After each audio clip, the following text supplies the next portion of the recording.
They're doing core samples to see how the ground is, where there's faults or what's going on actually with the ground underneath.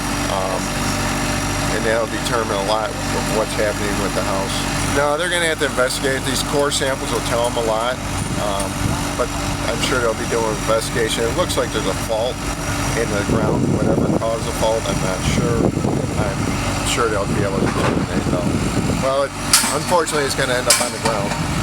At one point you probably could have raised it and saved it, but the problem is you don't know what's going underneath the ground, so even if you shore it up, is it going to continue to settle and stuff like that. So unfortunately at this point I think the house is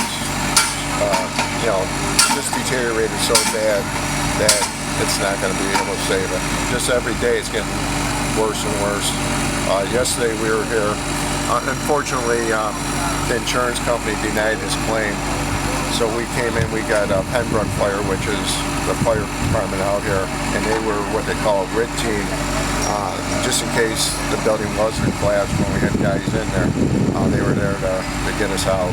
And we got about half of the house out of contents because there's, like they say, no insurance. So it's going to make it tough for him to replace the house and all the goods and everything else. So we got about half out, but then we determined it was no longer safe, so we evacuated the building and everybody got out safe. And fortunately we got half of its contents out. Now if you do a shot of a fault line, it looks like it's heading right straight through the woods and everything. There's not a lot of houses over there, but I'm sure if somebody got in the woods you would see the same thing happening there. Unfortunately, the house is a total loss, and then its contents, I mean, you're probably looking at between $400,000 and $500,000, I'm guessing.